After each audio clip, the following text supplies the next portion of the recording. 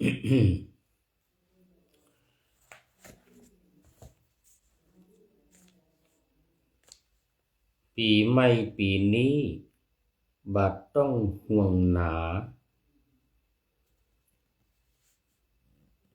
ลูกก้าเปิ้นมาออกตกเหนือใต้สินค้าชุมชนเด็ดขาดใจใดบริการอุ่นไอ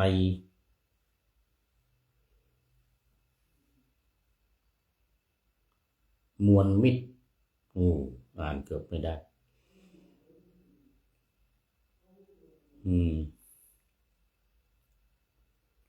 กันออกจากใจไว้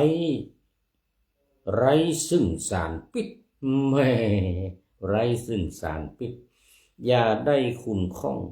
ปลอดภัยเลยนะล้านนาเต็ดต้องหลายยุคสมัยม่วนงันกันไปค่ำในนอนหั่นบ่ปีใหม่นี้ค่ำในนอนหั่นเอาเว้ย คนมั่งคนมีคนดีต่ำขั้น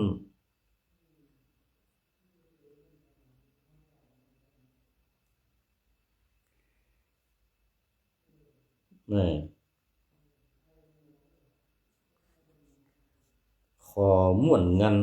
จื่นจ้อยขอไปอ่านยากหน่อยมิตรแก้วสหายปิ่นนานไอ้น้อยบ่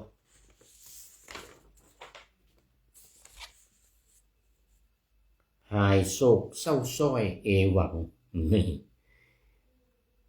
เรื่องเก่าปีแล้วยังแห้วติดตังละเฮเปปังยังไก่ขะแต้ไก่ขะแต้มันยังไงเนี่ยคือไก่ร้องไก่ร้องไก่แจ้ร้องกระแตกกระแตกกระแตกกระแตกกับอกมองใจภายในยากแก่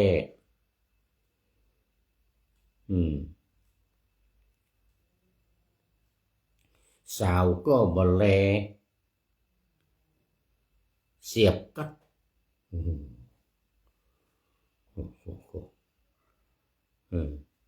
ห้อมในว่าดีมันตึงบัดตัดมันบัดถูกต้องลงลายปีใหม่ปีนี้แม่นตัดหมายถูกห้อมจับลายตัวกันจู้ผู้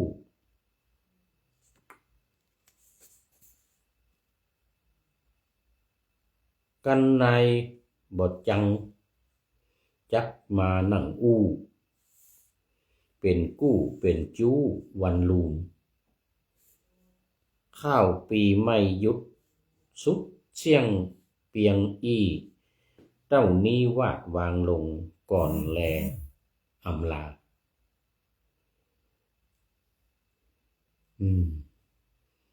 ขอถวายความนอบน้อมแด่พระรัตนตรัยมีพระพุทธเจ้าเป็นต้นขอถวายความเคารพพระมหาเถระพระเถรานุเถระเจ้าคณะพระสังฆาธิการทั่วโลกมีพระเดชพระคุณพระธรรมเสนาบดีเจ้าคณะภาค7วัดพระธาตุดอยสุเทพเป็นต้นและขออำนวยพรแด่ท่านผู้ฟังท่านผู้ชมสาธุชนพุทธบริษัททั้งหลายวันนี้รายการพระไตรปิฎกลอยฟ้าก็ลอยมาจากวัดดอยสัพพันยูตำบลแม่วางอำเภอตำบลดอนเปาอำเภอแม่วางจังหวัดเชียงใหม่มีท่านพระครู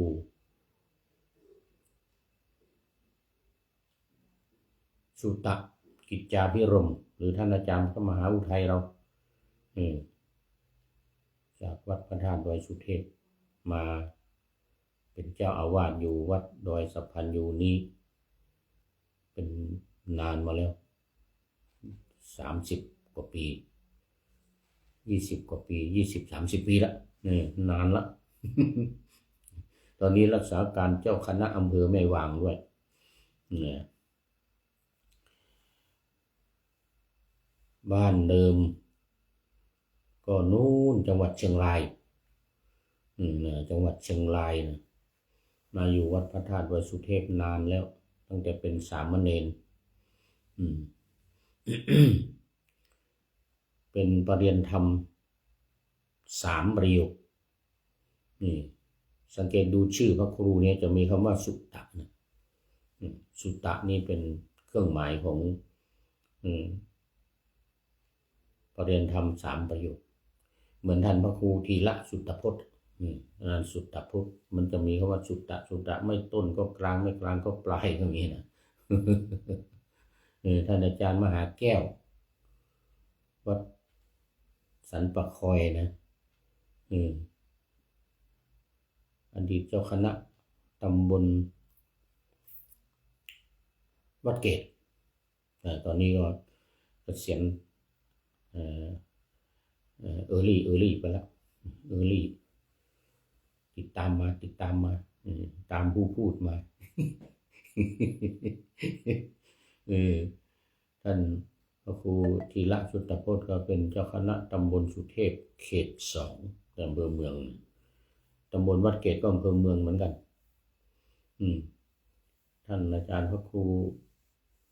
รัตนสุตตะสุนทรรัตนสุตตะสุนทรวัดสันปะคอยอดีตเจ้าคณะตำบลวัดเกตด้วยนะเนี่ยมีสุตตะอยู่ถ้าประเรียนธรรม3 ประโยคนี่นะถ้าประเรียน4ก็จะมีคำว่าปริยัติเหมือนผู้พูดนี่สมัยก่อนได้ประเรียนธรรม4 ประโยคเขาก็ตั้งเป็นพระครูว่าพระครูปริยัติยานุศาสตร์ตอนนี้ได้5 ประโยคก็จะมีคำว่าสิริขึ้นต้นนะพระครูสิริปริยัติยานุศาสตร์เหมือนท่านอาจารย์ดร.พระมหาดวงจันทร์วัดพันแหวนนะพระครูสิริปริยัติยานุศาสตร์อันนั้นเป็นประเรียนธรรม5 ประโยคนั่นเขาได้ตอนเป็นประเรียนธรรม5 ประโยคก็เป็นพระครูสิริปริยัติยานุศาสตร์ตยานุศาสตร์ส่วนผู้พูดนี่ได้ตอนประโยค4นี่ก็เป็นพระครูปริยัติไม่มีสิริเดี๋ยวปีนี้ถ้าได้ประโยค6ก็จะเป็นพระครูศรีพระครูศรีปริยัติยานุศาสตร์อย่างนี้ แต่ไม่ได้ไปอัปเดตไม่ได้ไปเลื่อนต้องไปแจ้งทางกรมการศาสนาหรือสำนักพุทธเลยนะนู่นที่กรุงเทพนู่นเพราะว่าจะต้องขอจากพระราชวังต้องแจ้งไปสำนักพระราชวังจึงจะเปลี่ยนชื่อตามประเรียนธรรม3 4 5อย่างนี้นะประโยค5 ประโยค6หรือ7 8 9ถ้าได้ประโยค7ก็เลื่อนเป็นพระราชาคณะเปลี่ยนเป็นพระราชาคณะเหมือนกับท่านพระครูเหมือนกับท่านเจ้าคุณราชปัญญาเวทีวัดธาตุตอนเมื่อวันก่อนก็มานี่ตอนนี้ได้ประเรียน8 แล้วตอนที่ได้ประเรียน7นะตอนนั้นเป็นพระครูสีอะไรสักอย่างหนึ่งเนี่ยก็ไปเลื่อนเป็นเจ้าคุณเป็นเจ้าคุณสามัญก่อนเสร็จแล้วตอนนี้เป็นเจ้าคุณราชปีที่แล้วนี่มาได้ประโยค8มาได้ประโยค8ปีนี้จะสอบประโยค9 แต่ถ้า7 8 9ขึ้นไปนี่ก็จะเป็นเจ้าคุณสามัญเนี่ยนะพระเมธีอะไรก็ว่าไปพระเมธีกับพระศรีศรีอะไรก็ว่าไปมีคำว่าศรีขึ้นหน้าหรือเมธีขึ้นหน้าเมธีอยู่หลังเหมือนกับท่านเจ้าคุณสุวรรณเมธีวัดพระธาตุสีจอมทองและรองเจ้าคณะจังหวัดเชียงใหม่ตอนนี้และก็เป็นพระครูเสร็จแล้วพอได้ประโยค7ก็เลื่อนเป็นพระสุวรรณเมธีสุวรรณเมธีมีคำว่าเมธีอยู่หลังถ้าประโยค7ประโยค8ประโยค9นี่นะเมธีกับศรีเนี่ยนะไม่ใช่เมธีกับ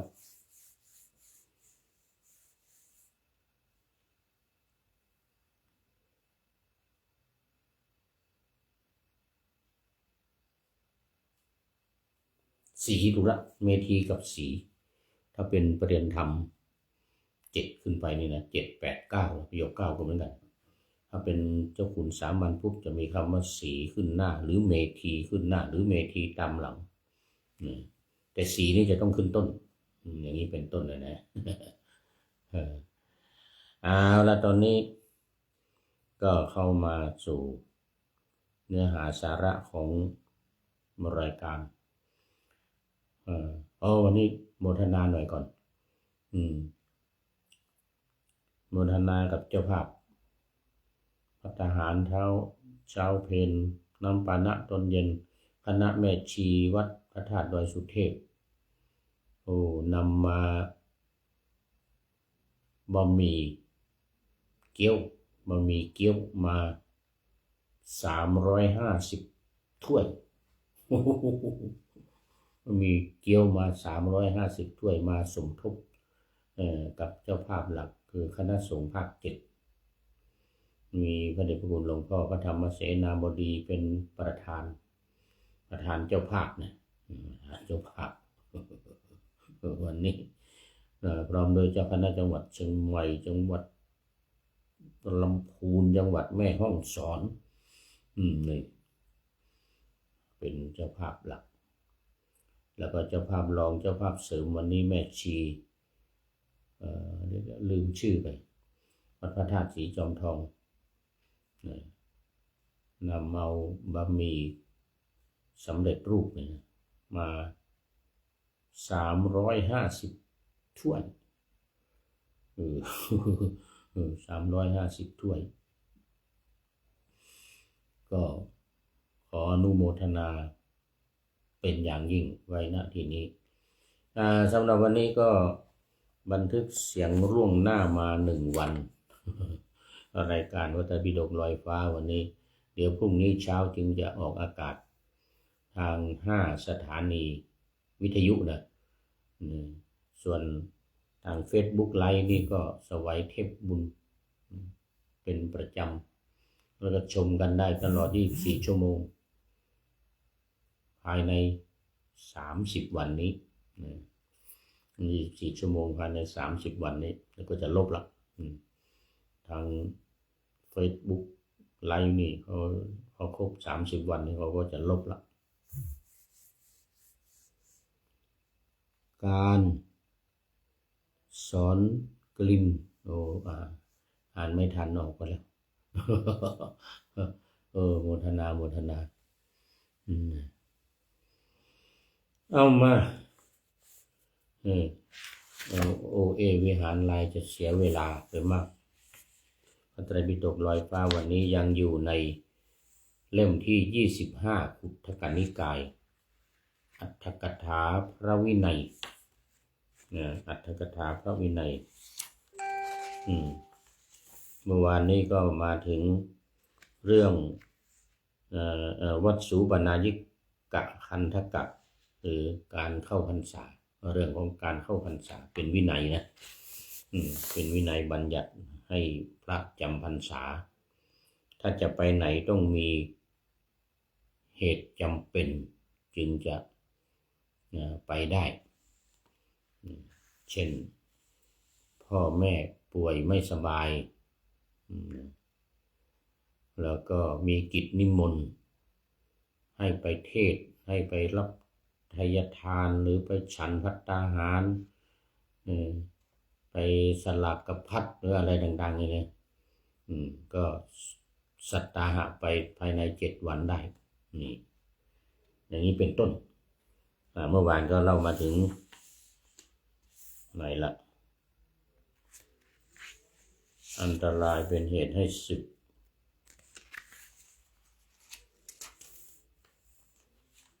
ถึงไหนเมื่อวาน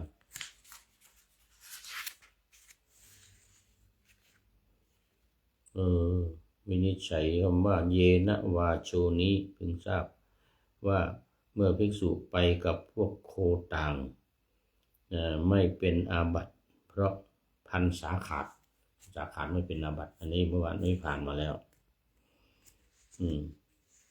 นี่พวกตัวนี้ใช้จำพรรษาบนค่าคบไม้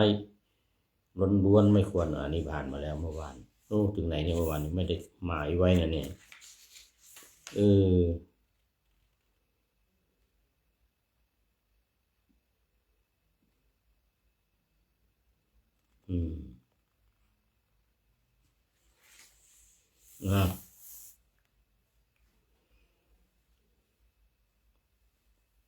ถ้าภิกษุไม่เข้าจำพรรษาหลีกไปเสียก็ดีเข้าจำพรรษาแล้วยัง7 วันให้ล่วงไปภายนอกอาวาสก็ดีวันเข้าพรรษาต้นของเธอไม่ปรากฏด้วยเธอต้องอาบัติเพราะรับคำด้วยแต่ว่าไม่เป็นอาบัติแก่ภิกษุผู้เข้าพรรษาแล้วไม่ทันให้อรุณขึ้นแม้หลีกไปด้วยสัตตาหะกรณียะในวันนั้นทีเดียวกลับมาภายใน7 วันอันนี้ไม่เป็นไรไม่เป็นอาบัติก็ถ้อยคำที่ควรกล่าวแล้วกลับมาภายใน7 วันอันนี้ไม่เป็นอาบัติเพิ่งทราบว่าขาดพรรษาเพราะล่วงอุปจารไปเมื่อวานนี้จบแล้วเนี่ยมาถึงตรงนี้พอดีเลยตลอดทอดอาลัยไปเสียไม่คิดกลับเท่านั้นถ้ายังมีความอาลัยว่าเราจะอยู่ณที่นี้แต่ไม่เข้าจำพรรษาเพราะระลึกไม่ได้เสนาสนะที่เธอถือเอาแล้วก็เป็นอันถือเอาด้วยดีเธอไม่ขาดพรรษาย่อมได้เพื่อประวารณาวินิจฉัยในข้อว่าสัตตาหังนี้พึงทราบว่าย่อมควรเพื่อจะไปจำเดิมแต่วันที่9 ค่ำจะกลับมาก็ตามไม่กลับมาก็ตามไม่เป็นอาบัติเรื่องไม่เป็นอาบัตินะคำที่เหลือเป็นคำตื้นดังนั้นฉะนั้นวัสสุปนายิกาขันธกะบรรณนาจบอันนี้จบไปเมื่อวานนี่เป็นเรื่องปวารณา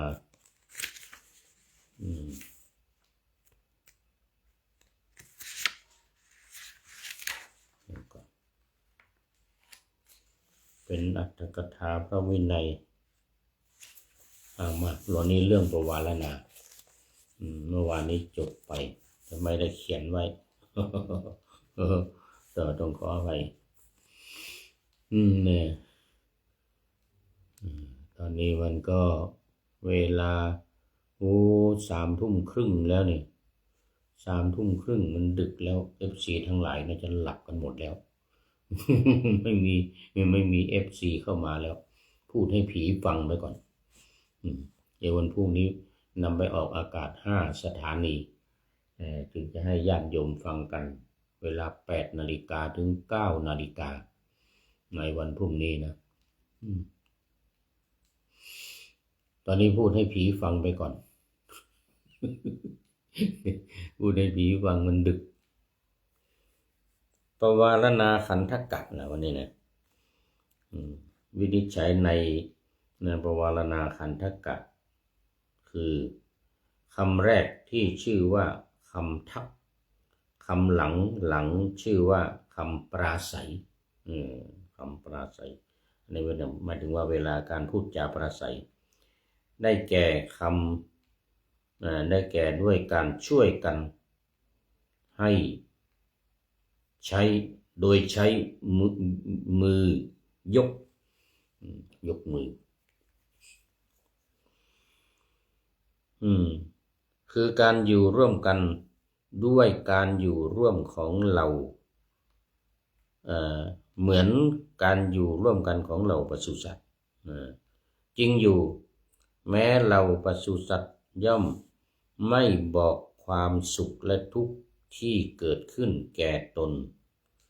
แก่กันและกันไม่ทำการปฏิสันถานฉันใดแม้ภิกษุเหล่านั้นก็ได้ทำฉันนั้นเพราะเหตุนั้นความอยู่ร่วมกันของภิกษุเหล่านั้นพระผู้มีพระภาคจึงตรัสว่าเป็นการอยู่ร่วมกันดังการอยู่ร่วมของสัตว์ปศุสัตว์ของสัตว์ทั้งหลายที่อยู่ร่วมกันในคอกในบททั้งปวงนี้ก็เหมือนกันคือพระพุทธองค์ตรัสว่าการอยู่จำพรรษาของพระเหมือนกับปศุสัตว์สัตว์ทั้งหลายที่อยู่ในคอกเป็นวัวเป็นหมูเป็นอะไรเงี้ยวัวเป็นควายเป็นหมูเป็นม้าเป็นลาเป็นอะไรต่างๆที่อยู่ในคอกนี่นะก็ไม่คุยกันถือว่าตัวเองแต่ละคนก็อยู่ในที่จำที่กักที่ขังทั้งนั้นเหมือนกับพระที่จำพรรษาก็ถูกกักถูกจำถูกขังไว้ไม่ให้ไปที่ไหนในเวลา3 เดือนเองนะยกเว้นมีสัตตหกรณีอย่างว่านะอันนี้ก็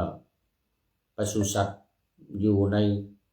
คอกในถูกขังฉันใดนะพระภิกษุที่จำพรรษา3 เดือนก็ฉันนั้นเหมือนกันเหมือนเดียวกันแต่ว่าพระนี่ยังมีพูดคุยกันแต่พวกสัตว์เนี่ยมันไม่พูดกันแต่บางทีมันก็คุยกันเหมือนกันนะเป็นภาษาสัตว์นี่เราไม่รู้นะมันก็คุยกันนะอย่างหมูหมาหรืออะไรเนี่ยนะ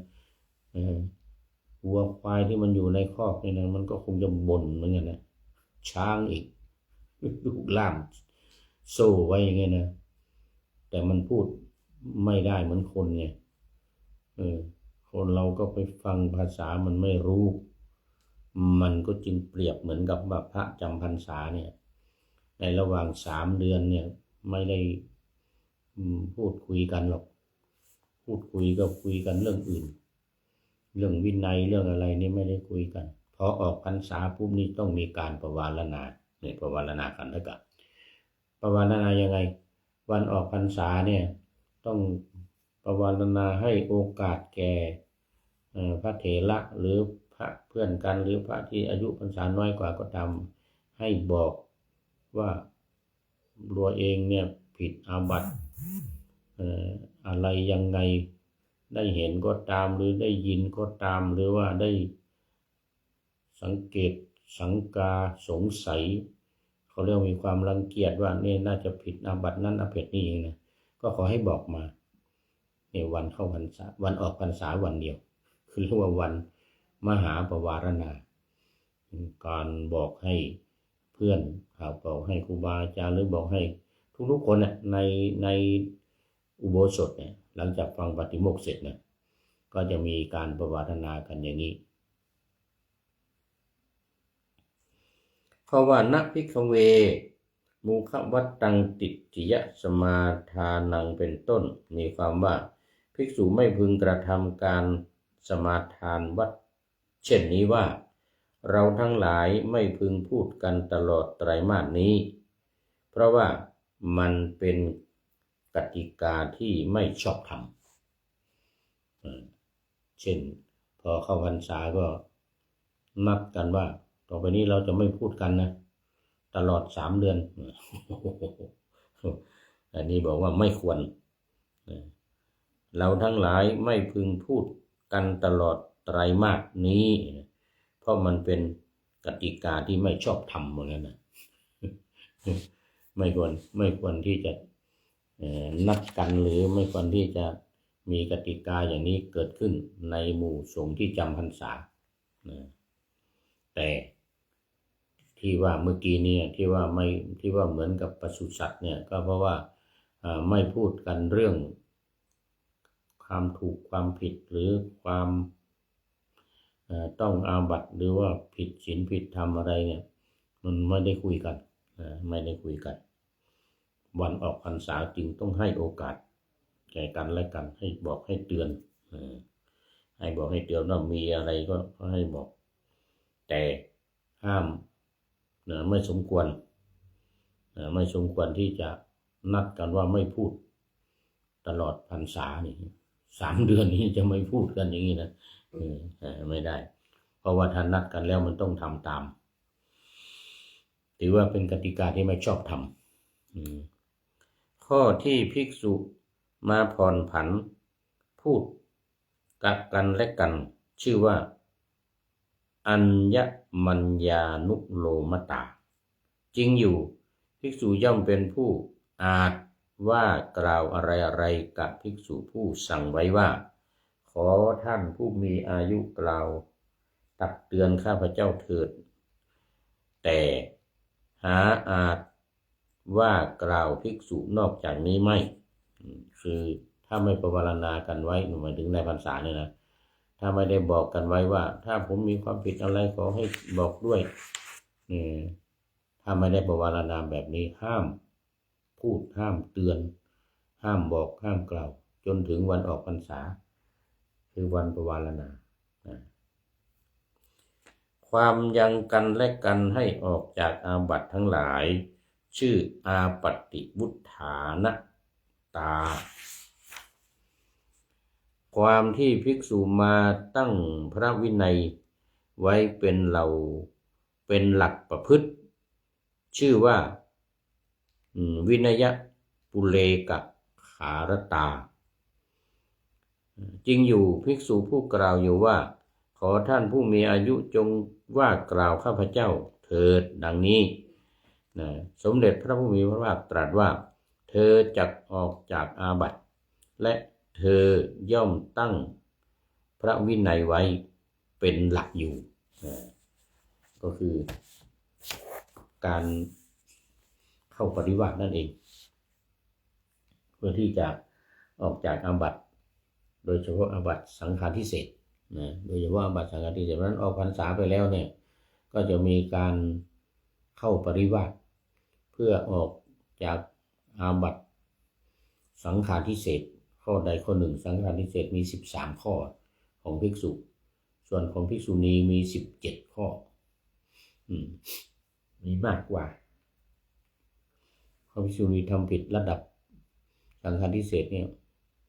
คือว่าจะบวชทีหลังพระภิกษุนะแต่ก็ทำผิดมากกว่าคือภิกษุณีผู้หญิงด้วยเนี่ยก็จะมีความดื้อรั้นหรือการทำอะไรแปลกๆแผงๆที่ไม่เหมาะสมกับสมณะสารูปเลยนะภิกษุณีจะทำมากกว่าสิกขาบทอื่นๆก็เหมือนกันรวมกันทั้งหมดแล้วนี่มี311 ข้อนะสิกขาบทที่พระองค์ทรงบัญญัติสำหรับภิกษุณีเนี่ยแต่ของภิกษุณี227 ข้อ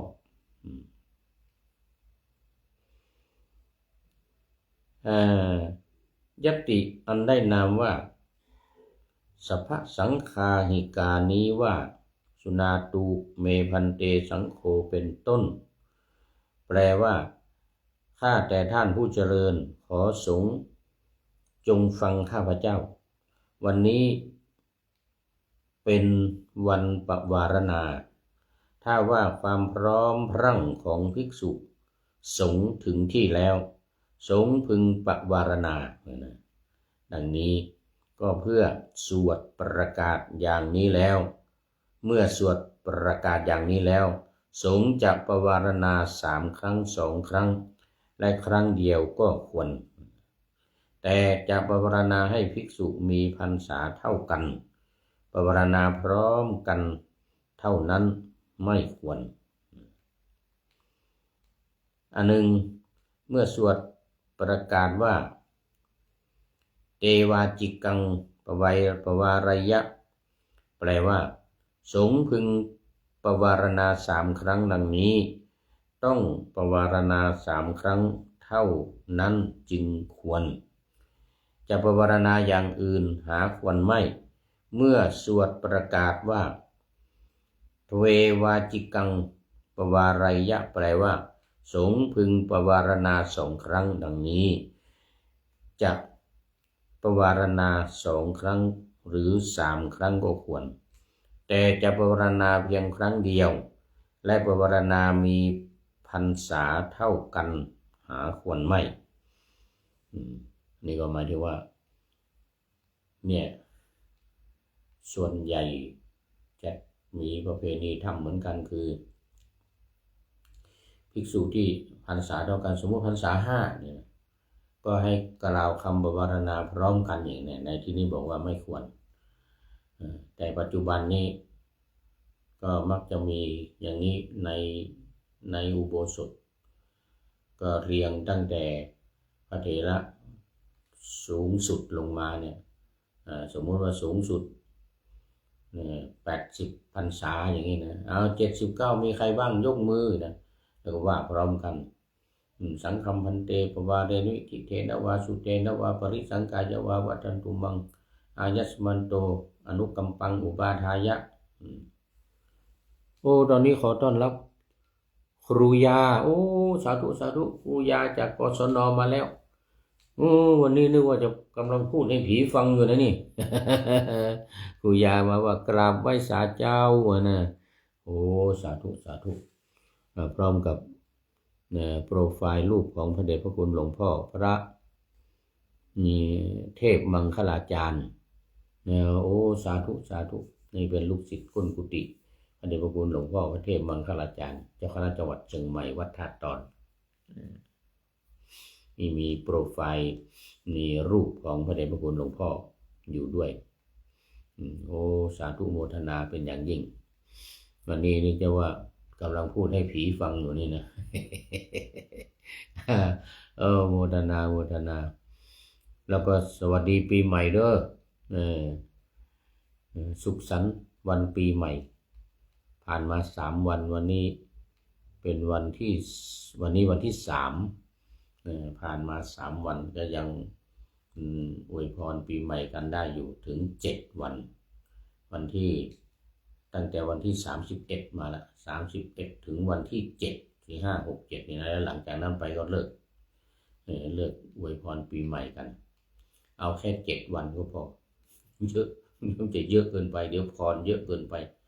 พรมากเกินไปแล้วถ้าหากว่าได้ทุกสิ่งทุกอย่างตามพรที่อวยพรกันนี่นะเวลาสิ้นชีวิตจะเอาของกองที่ไหนวะบทประพันธ์ของท่านนายพลตรีนเรศจิตหลักบอกว่าถ้าได้ดังถ้าได้ทุกอย่างดังที่คิดสิ้นชีวิตจะเอาของกองที่ไหน ว่าใครอวยพรมาก็ได้หมดตามคำอวยพรเนี่ยนะจะเอาของไปกองไว้ที่ไหนครูยาบอกว่ากราบสาธุสาธุเจ้าโอ้โมทนาโมทนาอันนี้คนเมืองเฮานี่นะกราบไหว้สาเจ้ากราบสาธุสาธุเจ้าดีใจอันนี้ไม่ง่วงเหงาแล้วทีนี้ ไม่ง่วงเหงาแล้วอยู่เป็นเพื่อนกันไปจนหมดเวลาเด้อวันนี้นะ 1 ชั่วโมงเท่านั้นเองไม่นานตอนนี้เหลือไม่ถึงแบบเหลือไม่ถึง1 ชั่วโมงแล้วนี่เหลืออีกนิดหน่อยเอามากพูดถึงเรื่องการปวารณาญาติโยมก็ไม่ได้ทำกันไม่รู้หรอกแต่ว่าพูดให้ฟังเพื่อเป็นความรู้รู้ไว้ใช่ว่าแบก ใส่บาแบกหามเลยตามคำโบราณว่านะรู้เรื่องการประวารณาของพระบางทีญาติโยมเอามาใช้ด้วยก็ได้นะคือพระเนี่ยจะประวารณากันคือบอกกันว่าขอให้บอกความผิดของตัวเองเนี่ยว่ามีความผิดอะไรจะได้แก้ไขไงถ้าเป็นความผิดเบาก็แสดงอาบัติกันเลยแสดงอาบัติกันเลยก็พ้นทำให้บริสุทธิ์ถ้าเป็นอาบัติหนักขึ้นมาก็อยู่ปริวาสกรรมอย่างสังฆาทิเศษเนี่ยเราภิกษุ13 ข้อภิกษุณี17 ข้อเนี่ยนะถ้าผิดข้อไหนก็ปิดไว้กี่วันเวลาเข้าปริวาสก็ต้องอยู่เท่านั้นวัน ขออภัย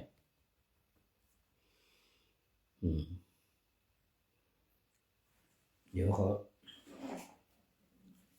ดื่มน้ำแป๊บหนึ่งมันสะอึกสะอื้น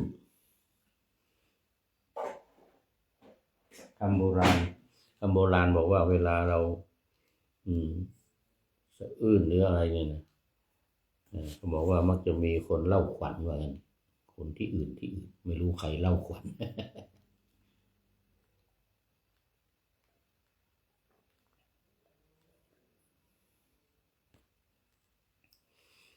นี่ถ้าจะมีคนเล่าขวัญ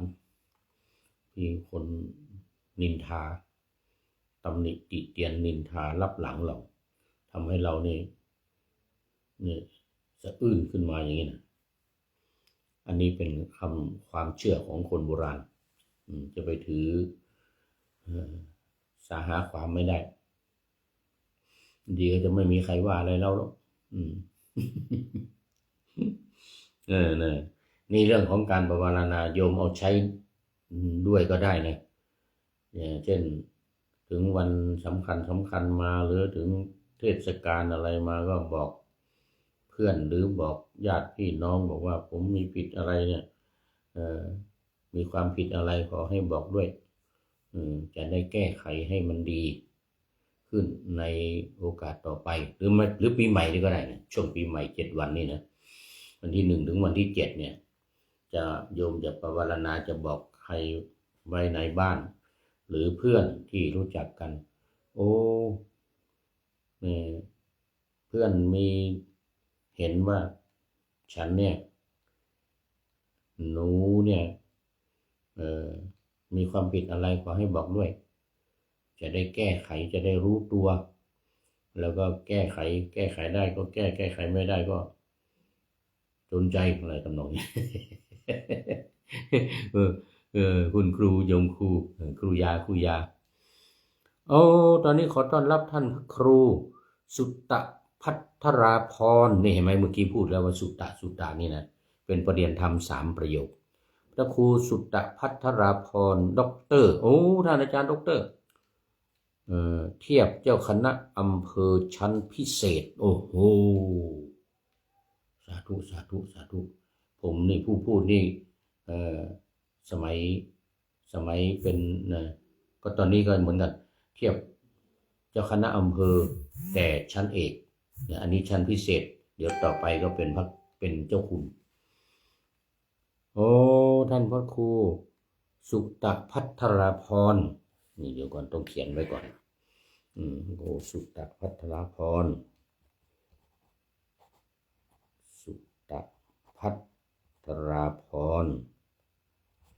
นี่ท่านอาจารย์ด็อกเตอร์เทียบเจ้าคณะอำเภอชั้นพิเศษเดี๋ยวอีก2-3 ปีก็เป็นเจ้าคุณละขออำนวยอวยพรให้เป็นเจ้าคุณเร็วๆเด้อพิเศษแล้วชั้นพิเศษแล้ว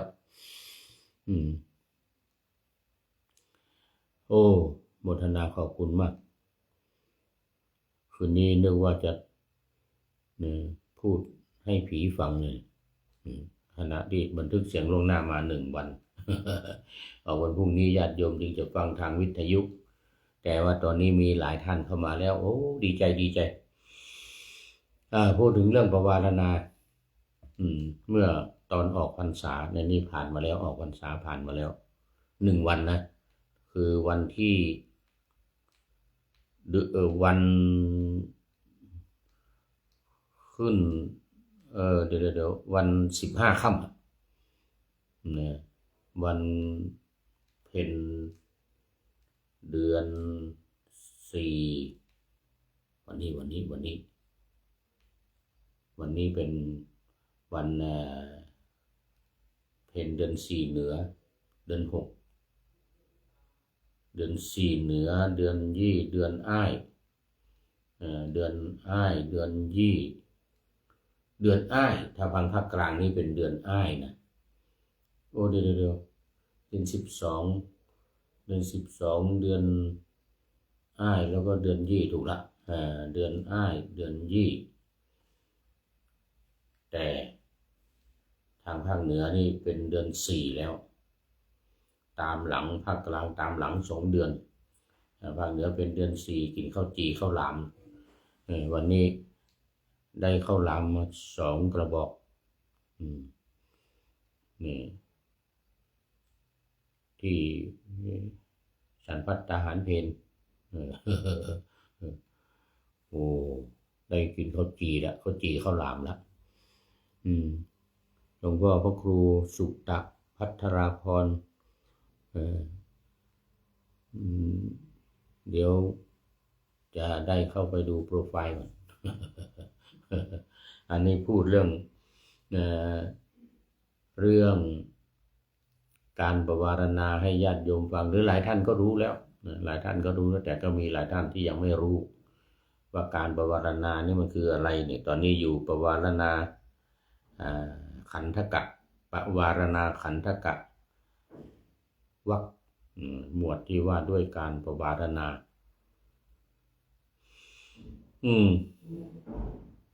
สงฆ์พึงปวารณาครั้งเดียวในวันเดียวคือวันออกพรรษาวันพระ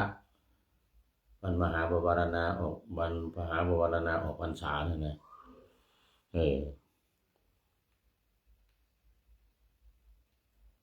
คือตลอดการระหว่างปวารณานั้นอธิบายว่าตลอดการเท่าที่ตนจะปวารณานั้นคือนอกจากวันออกพรรษาแรม15ขึ้น15 ค่ำเนี่ยวันขึ้น15 ค่ำวันเดียวเนี่ยนะแต่วันอื่นๆหรือในพรรษาที่ผ่านมาหรือวันอื่นๆใครจะปวารณาให้ใครเกินกว่านั้นก็เป็นการส่วนตัวเผื่อว่า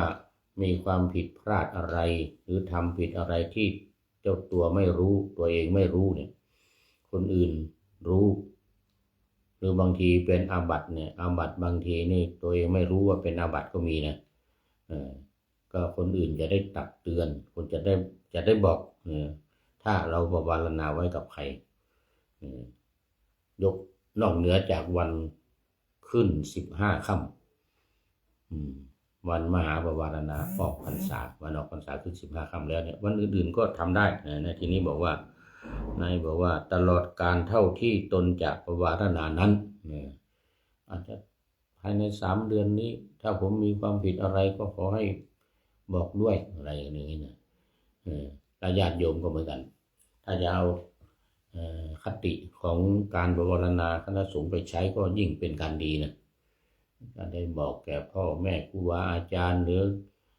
ผู้เฒ่าผู้แก่หรือคนที่เคารพนับถือกันอายุเท่ากันก็ตาม บอกว่าถ้าผมเนี่ยมีความผิดอะไรขอให้ช่วยตักเตือนช่วยบอกด้วยจะได้รู้ตัวแล้วก็จะได้แก้ไขไม่ทำความผิดนั้นอีกต่อไปนี่ก็เป็นการดีเหมือนกันในดิถีที่14พึงทำบุรพกิจอย่างนี้ว่าอัจฉปวารณาจาตุทัสสีแปลว่าปวารณาวันนี้14 ค่ำในดิถีที่15พึงทำบุรพกิจอย่างนี้ว่า อัชฌปวารณาปัณณรสีแปลว่าปวารณาวันนี้15 ค่ำ ก็หมายถึงว่าก่อนวันปวารณา1 วันคือ14 ค่ำถ้าเราจะปวารณากับใครกับเพื่อนกับพระกับครูบาอาจารย์หรือกับคนที่เคารพนับถือเนี่ยถ้าเป็นวันที่14นะ14 ค่ำนี่นะก็เรียกว่าอัชฌปวารณาจาตุทัสสีวันนี้เป็นวัน14 ค่ำขอปวารณากับท่านไว้ว่าวันนี้ทั้งวันผมมีความผิดอะไรมีโทษอะไร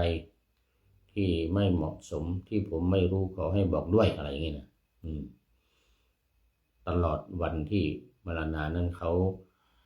ผู้มีความหวังดีเนี่ยสามารถบอกได้เพราะว่าบางสิ่งบางอย่างเนี่ยก็จะไม่กล้าในการที่จะบอกกล่าวกันในการที่จะเตือนกันบางทีเขาเห็นพระองค์ใดองค์หนึ่งหรือสามเณรหรือใครที่ทำความผิดทำผิดศีลผิดวินัยบางข้อบางอย่างแต่ถ้าเมื่อไม่ได้รับการปวารณาไม่การบอกไว้ก่อนนี่ก็ไม่กล้าเตือนไม่กล้าบอกเกรงใจเพราะฉะนั้นก็สมควรในการที่จะปวารณาไว้กี่วันก็ได้ตามปรารถนาแต่ในวันขึ้น15 ค่ำวันออกพรรษานั้นบังคับเป็นวินัยนะบังคับว่าต้องปวารณาซึ่งกันและกันอันนี้หมายถึงวินัยบังคับแต่นอกบังคับนอกวินัยนั้นสามารถทำได้บอกกันนะสามารถทำได้ตลอดเวลาที่ตัวเองจะปวารณานั้นตามความปรารถนา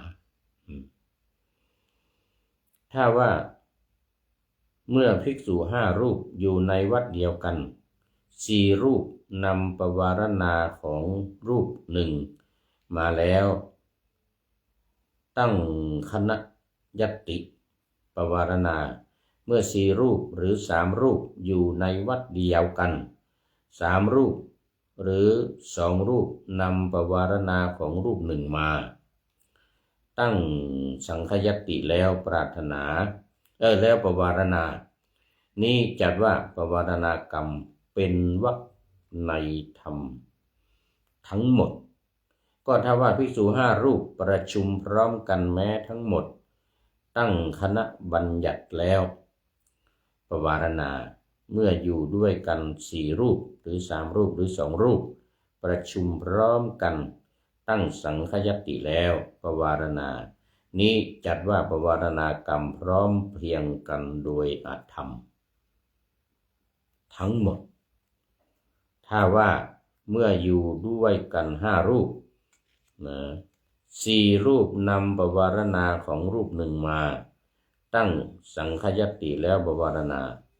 เมื่ออยู่ด้วยกัน4 รูปหรือ3 รูปหรือ2 รูปนำปวารณาของรูปหนึ่งมาทั้ง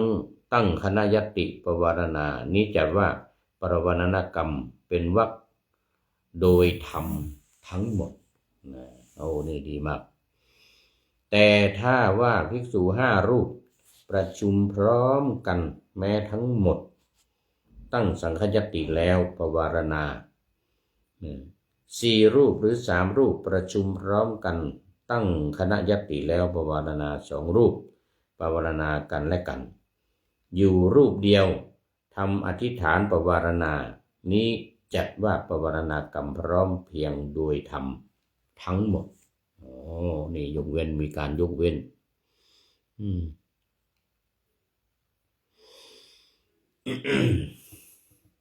ดูไปดูมา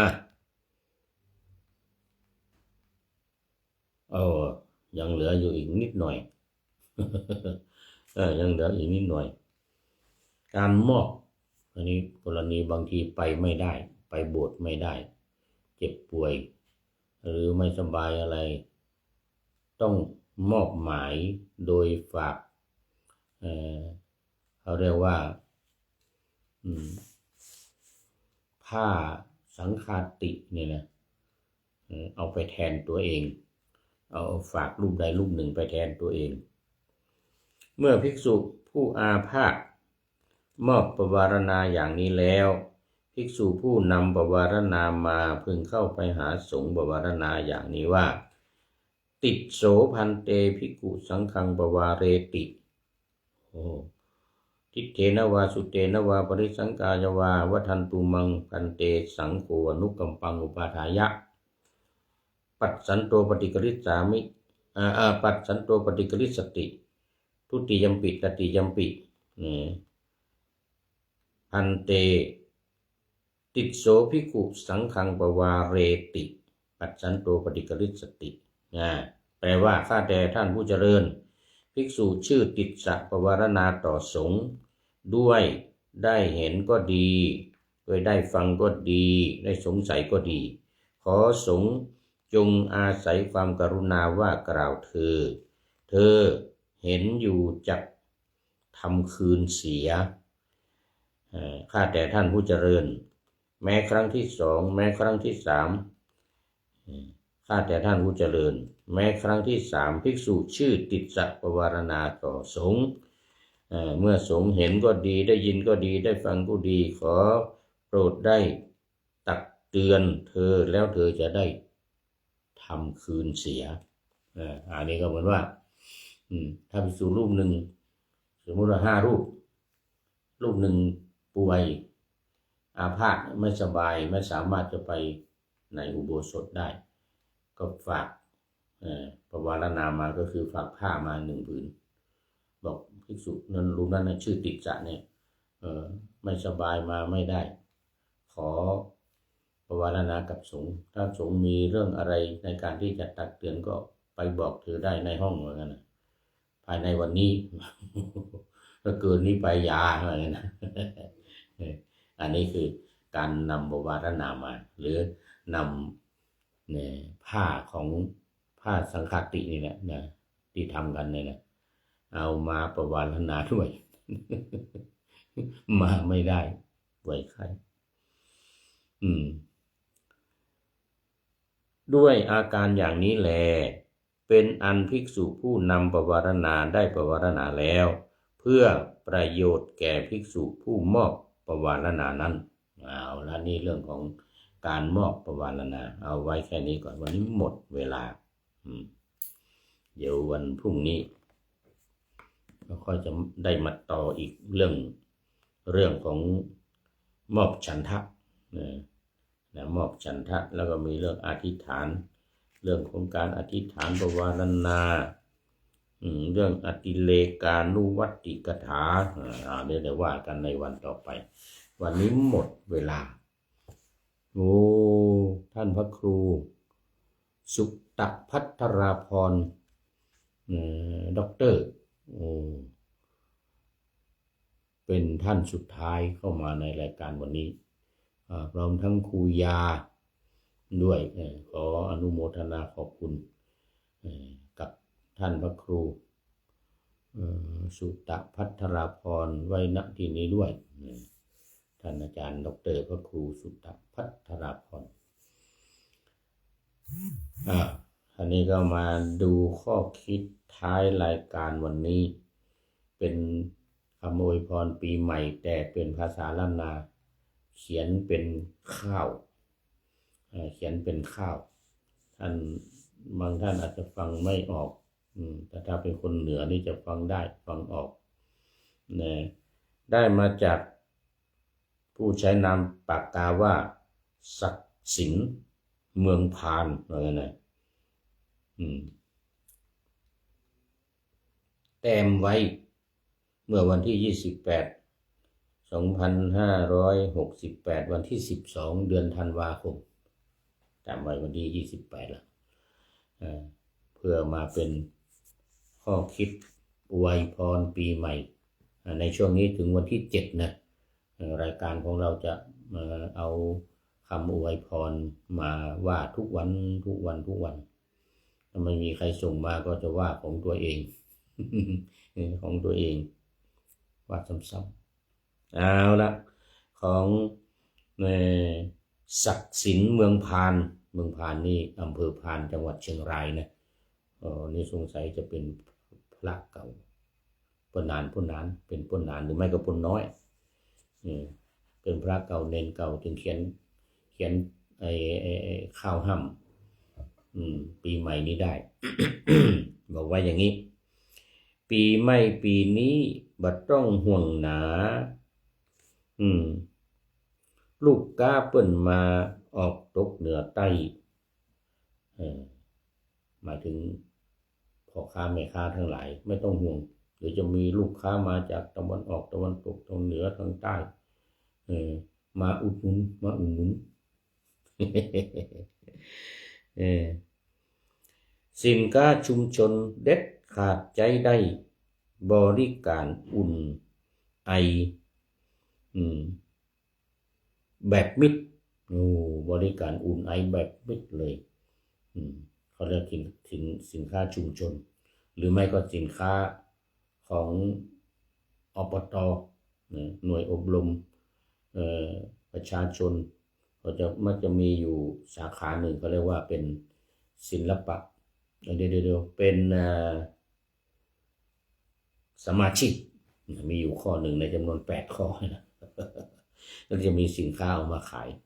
เมื่อวันก่อนมาขายที่นี่วัดดอยสะพันยูนี่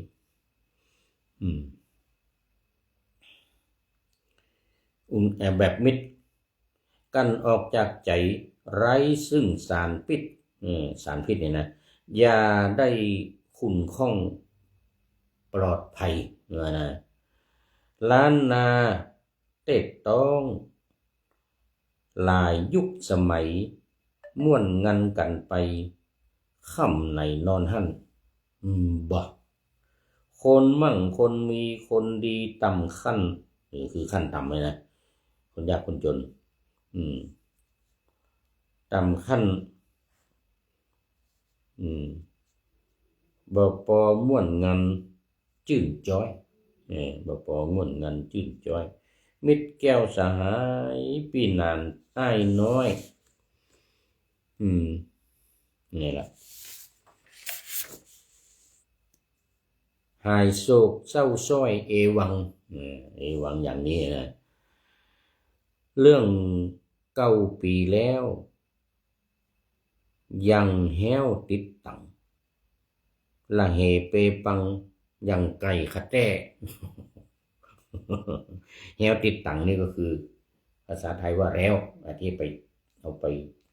ดักนกหรือดักกระรอกกระแตหรืออะไรเนี่ยเขาเรียกว่าแห้